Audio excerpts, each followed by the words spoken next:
قال الإطار حاليا مقسم بين السيد السوداني والسيد المالكي، هذا صحيح لا. الكلام؟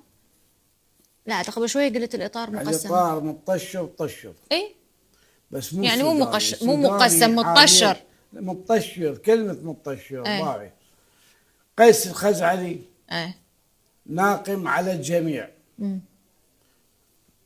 هادي العامري ناقم على الجميع. عمار الحكيم. زين بس خليني بشيخ قيس، ليش ناقم على الجميع بس هو طلع انه يضحك بوسائل الاعلام؟ علاقة يضحك. ما مهتم. كلهم. عمار الحكيم ايه. يشتغل لوحده. نور المالكي يتشبت لوحده.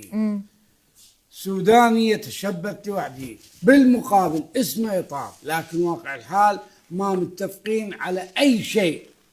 راح ذيك الكتلة الشيعية العملاقة راحت. ماكو بعد. هم شفتيهم فد مرة. انفقدت الثقة بعد.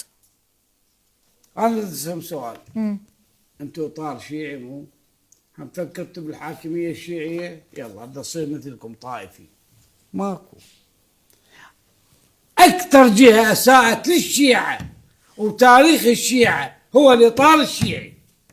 يدعون أنهم يحافظون على المذهب وعلى الأغلبية، والله والدليل أكثر محافظات اتدمرت هي المحافظات الشيعية الصرفة، السماوة والديوانية. أي إطار هذا يمثل الشيعة